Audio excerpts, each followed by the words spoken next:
On today's episode, we speak to Julie about the first year and a half of her business, NOEXSPENCE. We want our firm to become an academy. And at the age of 25, I kind of said to myself, what do I actually want from my career? I just kind of felt a bit lost. It's been an absolute roller coaster, and it would be very easy for me to sit here, Oliver, and say, oh, it's all been great and fine, but that's not the reality. You're always going to have that doubt, that horrible imposter syndrome that says, why you? What makes you special?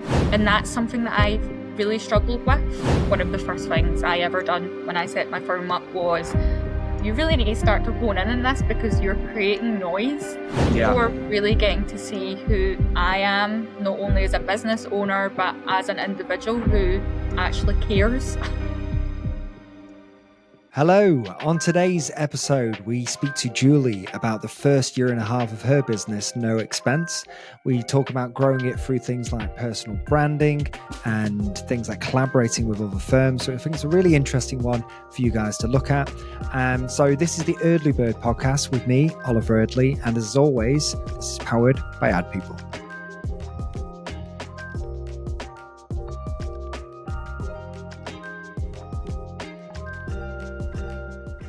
So, Julie, how are you doing? I'm very well. Thank you so much for having me, Oliver. Not a problem. No, thank you for being on. I really appreciate you spending the time. Absolutely. So, where I'd like to start is really just to learn a bit more about you and your background and really your journey to getting where you are right now. So, I was wondering if you could talk me through that. That'd be great. Yeah, of course. So, like quite a lot of accountants, rising stars in the industry just now, I didn't follow a conventional path. When I was 16, I left school. My mum was like, what on earth are you doing? What's your backup plan? And I was like, well, I really want to be an artist, but if that doesn't work out, then I'm sure I'll find something. And she basically introduced me to apprenticeships. So I ended up going down the apprenticeship route for business administration. I worked for various different industries, construction being the kind of prime industry that I did work for. I worked for a big blue chip organisation, for BA, for quite a long time. And I was always within the finance department, payroll department. And at the age of 25, I kind of said to myself, what do I actually want from my career? All my friends at high school had went to university, they all had a degree, and I just kind of felt a bit lost. So then when I met my partner, he had actually explained to me that I could go back and do a university course if I wanted to, which I didn't even realise I could do. So I studied with the Open University for a business management access course. That was in 2020, I believe. And I absolutely fell in love with accountancy. And from there, my fire was ignited. And I was like, how do I become an accountant? So I found out through a careers advisor, AAT. I enrolled onto their course, and the rest was a kind of history. I knew that I had to get practical experience. So I started knocking on local firms, asking, hey, I don't have any experience, but I've done like my QuickBooks Advisory certification, my Xero certification. Will you take a chance on me? And somebody did. And the rest was history. I started working for a top 35 accountancy firm in Glasgow. I then realised that there was a lack of support for clients. I felt from what I had seen that a lot of clients were being charged for a service that they weren't necessarily getting. Sure. And I just really thought, you know what, there's a market there. Trust my own abilities. I know that I'm capable enough. And I decided, I've got my AATQB license now. I'm going to go off and set up my own business and see what happens. Great. And so your path then to getting where you are now is different to a lot of other accountants. A lot of accountants sort of come out of university, work for a firm for a few years, maybe dot around, and then decide to set up their own practice. You decided more at sort of 25, and it was the back of a university course that you found that love. That's really interesting. And working for a top 5 accountancy, how long were you there then? Was that a short period, or did you work there for a while? So it was a top 35 accountancy firm, but very similar, very kind of corporate style. I worked there for between 6 to 9 months, gained a lot of exposure, having already gained quite a lot of exposure with the other firms that I worked in. And I could see that, okay, I've got the skill sets now to, like, I could do statutory accounts, I could do payroll, I could do tax returns. And I thought I could really use that knowledge of understanding what an accountant expects from a bookkeeper and actually apply that to clients and be able to support them. So that's what I've done. So you basically, off the back of working there, you thought, right, I could probably do the client service side better and give them a better level of service. Is that right? Yeah, I would agree with that. Yeah. Yeah. In a nutshell. So you took the dive, you started your own business. How has that gone? Could you talk me through the business actually, first of all, who you serve, what the goals are, what your mission is, that sort of stuff?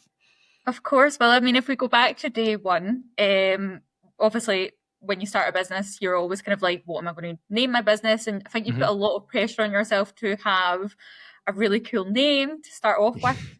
I didn't. I was going to call my firm Fairy Tale Finances, and my partner sat me down and very kindly said, do not call yourself that. He's a marketing expert, so he was like, absolutely no way. HMRC will be all over you if you call yourself that.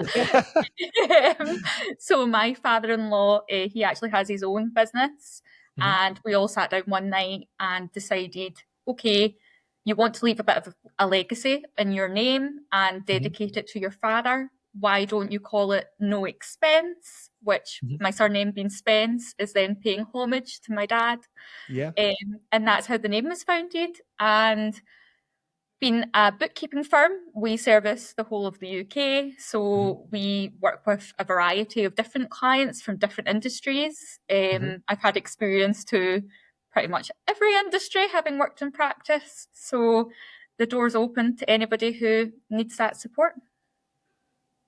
So how far in are we now? Is it about a year and a half, or is it a bit longer? What are we looking at? About a year and a half nearly. Yeah. Okay. And how's that gone? What's it been like?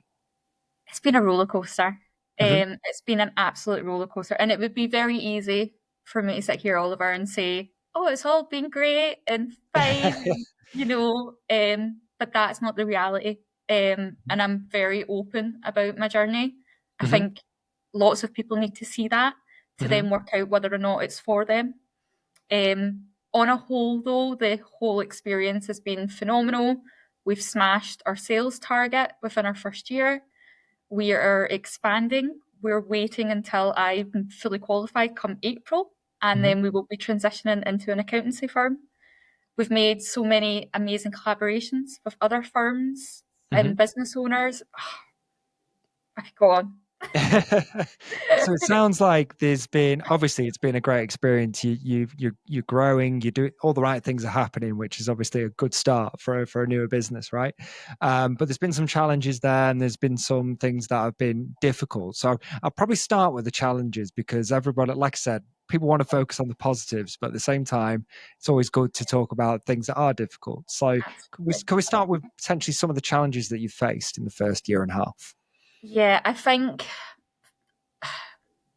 when you first start out on your own, even though you've got the skill sets there, you know what you're doing, you know what you bring, you know what value you can add to your clients, but you're always going to have that doubt that creeps up, that horrible imposter syndrome that says, why you? What makes you special? And that's something that I've really struggled with. However, what I've found is reaching out to the community, like being vulnerable, telling them, hey, I'm feeling this way, is this normal? And actually just speaking to other people who are maybe a wee bit further ahead of you And just having that reassurance that this is completely normal. If you weren't feeling this way, we would be more like, hey, there's something. Are you okay? Yeah.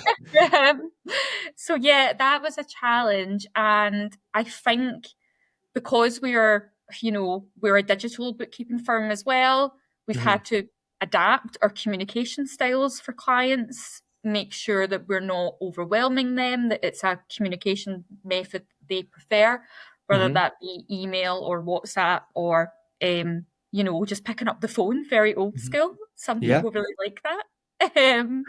So yeah, it's just been a learning experience on a whole, to be honest. And every day we're learning something new, and we're adapting ourselves. I think a lot of people are doing that as well. Yeah. Well, what I like about what you said there is you've reached out to maybe some other accounting firms and people within the industry and got their feedback as to where you are. What I found with accountancy, it's a very tight knit community. Actually, it's like a lot of industries you speak to, and they're almost like, I don't want to speak to my competitors because they're the enemy, right? Yeah. But accountancy, I definitely don't feel that just from being around the accounting space, speaking to people. Go to events, they're all chatting with each other, all happy to share insights. So I think you're in a really cool space in terms of, right, okay, even if I am having a few challenges, you can speak to other people in around that. So maybe people listening, that could be something that is, if you haven't thought about that, if you're in different industries through accountancy potentially, maybe just try checking in with people that are in your space and see what their thoughts are. Even from a market space perspective as well, you can't know everything. You No? simply can't. Mm-hmm. And if you're reaching out to other people and saying, hey, I've got this idea, are you willing to collaborate with me on it? You're expanding your service offering, and then you can actually dip your toe into different markets as well. So I think we do need to do that, is kind of like, don't see people as your competitor. The only person that you should see as your competitor is yourself. Yeah, exactly. Yeah, it's such a wholesome environment just now. Yeah. It is. It is really lovely, to be fair, that the industry is really good. Right. Okay. So challenges aside, obviously things are moving forward, which is great. So can you talk me through what you've done up until now to grow the business? I'm thinking marketing strategies or whatever you've been doing to grow the business up until now. That's quite a nice question to follow on from the kind of industry being collaborative, because one of the first things I ever done when I set my firm up was I knew I needed work. I just was I was a bit afraid to put myself out there at the beginning. So I decided to send Loom videos. I literally created a Loom video of going, hey, this is who I am. I'm really keen to work with you. I did a bit of research for different firms in Glasgow that I really felt like we aligned in terms of our core values. Sure. And I just asked, do you want to work with me? Is there a way that I can help support you? I'm really keen. I love what you're about. And I structured in it a way where it was more about why I wanted to work with them rather than why they should work with me. Sure. And that really worked. I've got about 4 or 5 different subcontractor agreements is what the terminology is, but I like to call them collaboration agreements. Well, and that's worked for us just now. So is that to other accounting firms? So to work, okay, perfect. So not directly to like a customer, for example. It's more to work with other accounting firms. Yeah. Is that right? Yeah. We've got our own client base as well, which is actually came on the back of that because we work so closely with other accountancy firms. If they have a bit of an overflow in clients or a client doesn't particularly suit their firm, they'll refer them across to us and we'll have that conversation piece. And we've actually built the majority of our client base from referrals that way.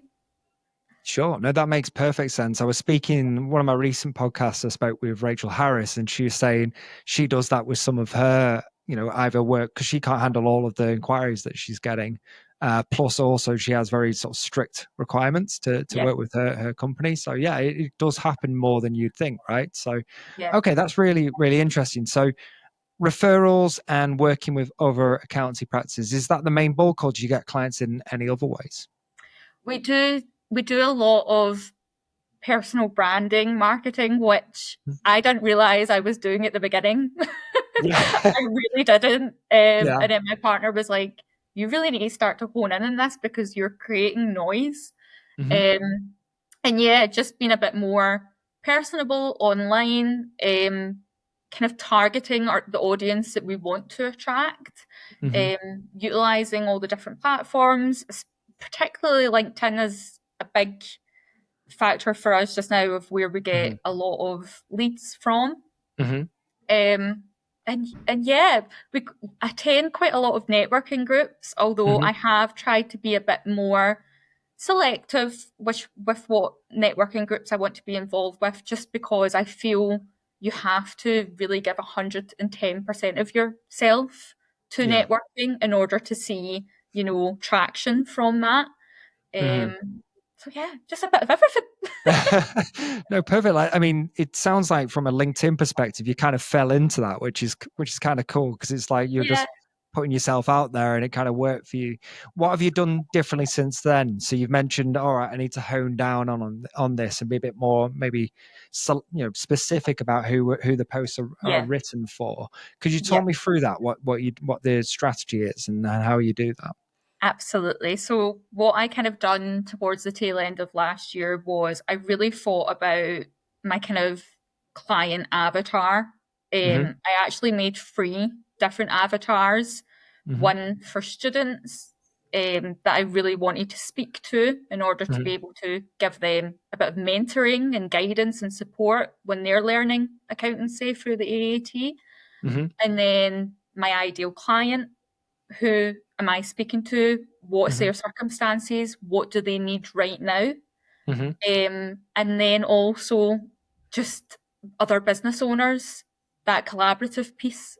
So we really strategized our marketing to be speaking to 3 different people and just split that over a course of every quarter. We'll evaluate who are we speaking to, what's the traction on that, what's the engagement like on that, is it working, do we need to adapt to anything? And perfect. Yeah, that's no, it sounds like that's really specific and it's good. So you've got 3 essentially different audiences that you're aiming towards as students. Let's start with students. What's the goal behind that? Is it just to help other people? What's the thought process there?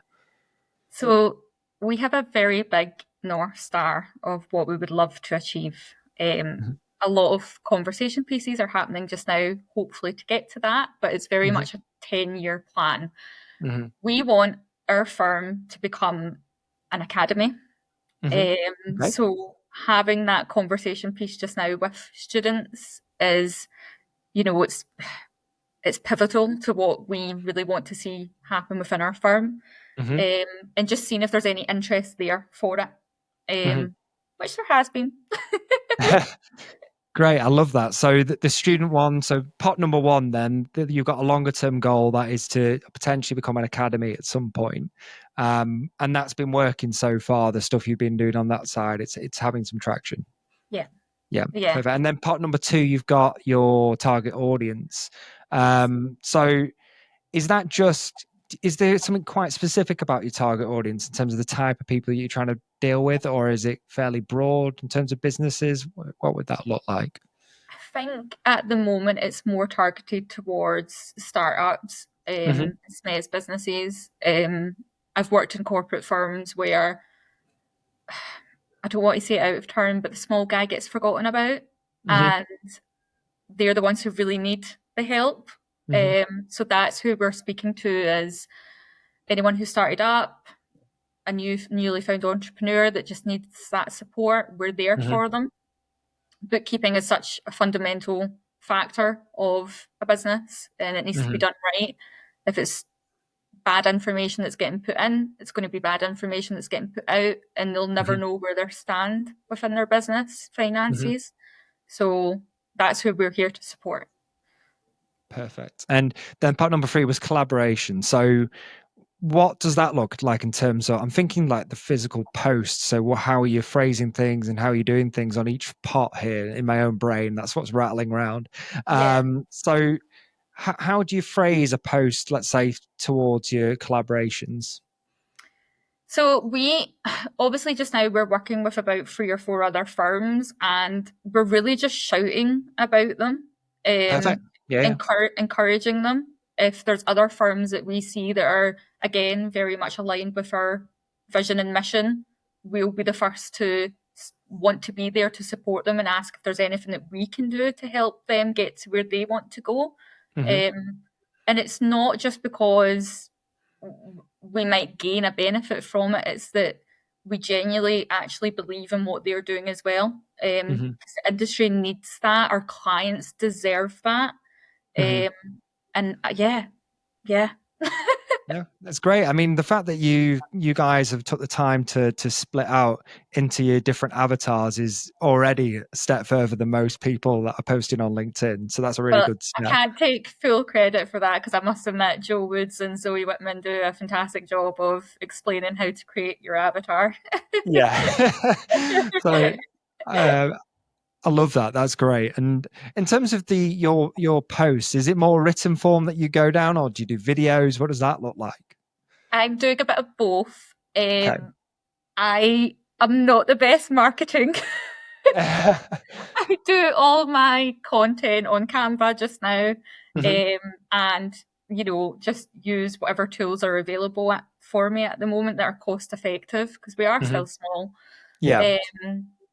But yeah, a bit of both, bit of posting just organic content. That's what I'm about. I don't really necessarily. I love AI and I love ChatGPT and utilizing it in a way that can help make your conversation piece flow better. But yeah, I just try, and if I've got something in my brain, I'll put it down on a bit of paper and we'll see how it acts and works out online. Same with for video content. I do have a planner though that I use, which helps majorly. Sure. So is that just like writing down the kind of posts you're going to be doing that week, or how do you sort of plan No, ahead, or is it I daily? plan 90 days ahead. 90 days ahead. Perfect. I love that straight away. Yeah. Because yeah, so you're thinking 90 days in front, and do you do it once every 90 days, or is it sort of an ongoing process? So I'll sit down. I actually kind of work it in line with our VAT returns, which if any other accountant bookkeepers listen to this, they'll know the score. So every quarter I'll sit down and I'll be like, right, okay, how's the last quarter performance went? What was the kind of narrative throughout?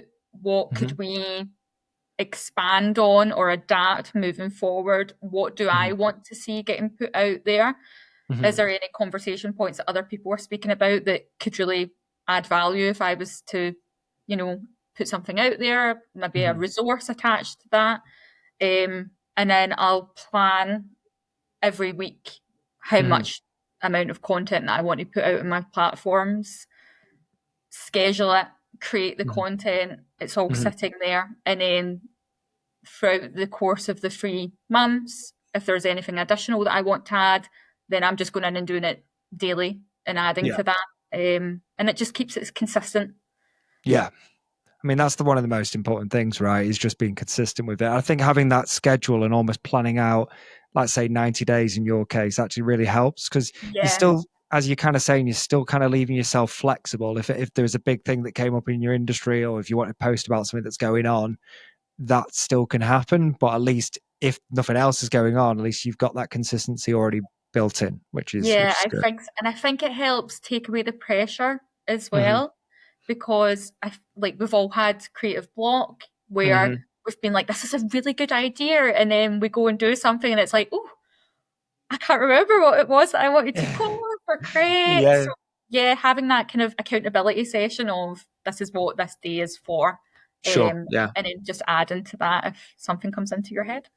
Perfect. I love that. And I'm thinking from the people listening to this now, and they'll for sure be thinking this, because you mentioned you do get leads, you get stuff from LinkedIn. What does that sort of look like? I'm not expecting hundreds of inquiries, but how do they tend to look in terms of physically, in terms of like, are they, I want to work with you on X, or is it, I love what you're doing? What does the typical person that engages with you say? I think they just like who I am. And I think that's because of the personal branding element, is people are really getting to see who I am, not only as a business owner, but as an individual who actually cares. You know? So I get a lot of that. I get a lot of people DMing me, being like, I've heard a lot about you. I've been kind of watching you on social media. I'd love to work with you. Can we have a conversation piece? And we get that from a lot of firms as well, who might specifically need payroll support, and they'll drop us a message and say, I really like the content that you've been creating around payroll. Do you have capacity to be able to help? So yeah. That's great. I mean, the way I kind of see it, and I think it's so good when I have these conversations with people, because it's kind of playing out as I'd hope it would, is I think with the fact that there's even more competition now than there's ever been before. And I think probably the biggest differentiator we all have is our own personalities and us as people. So I think people almost crave more nowadays, that they want to know who they're going to be dealing with.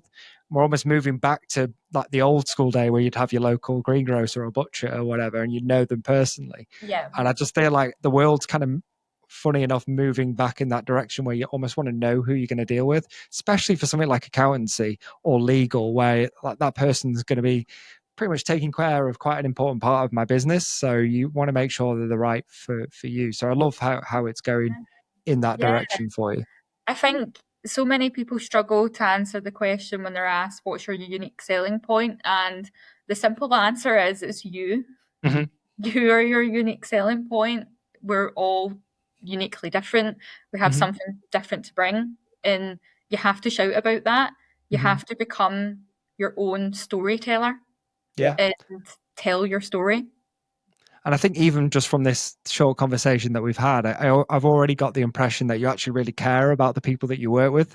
And that's only from how long we've been now, 25 minutes of a conversation. So if it's frequent and you're constantly sort of resonating with people and showing up online talking like that, then you can see how that would, actually bring in inquiries and people wanting to work with you. It's just natural.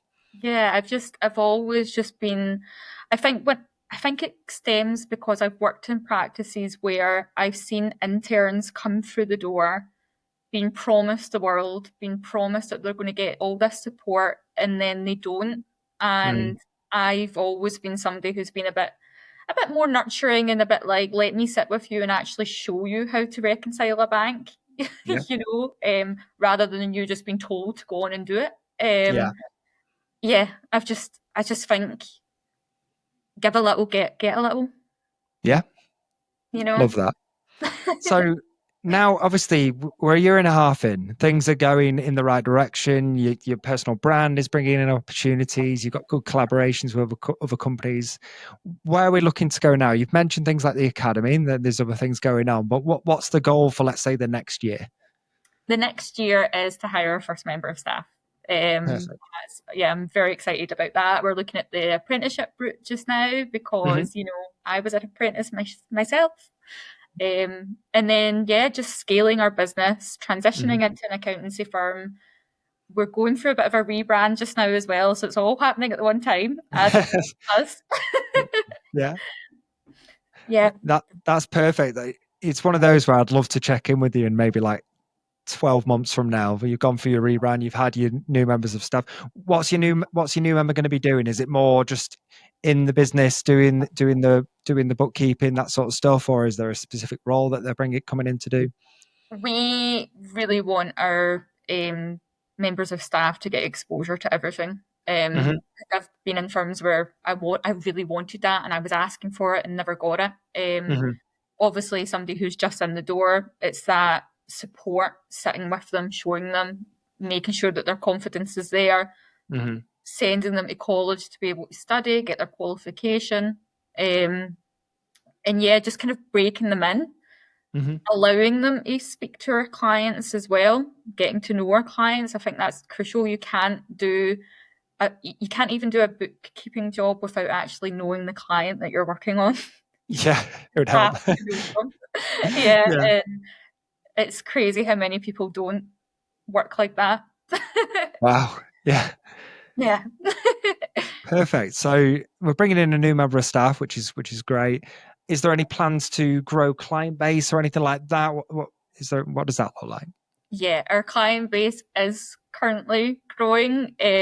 We have a bit of a waiting list just now for when we do transition into an accountancy firm, just because there's some services that we're unable to provide just now unless we were to, outsource that particular piece of work, which we're happy to do just now. But yeah, a lot of our clients want it in-house and they want us to do it. So watch this space.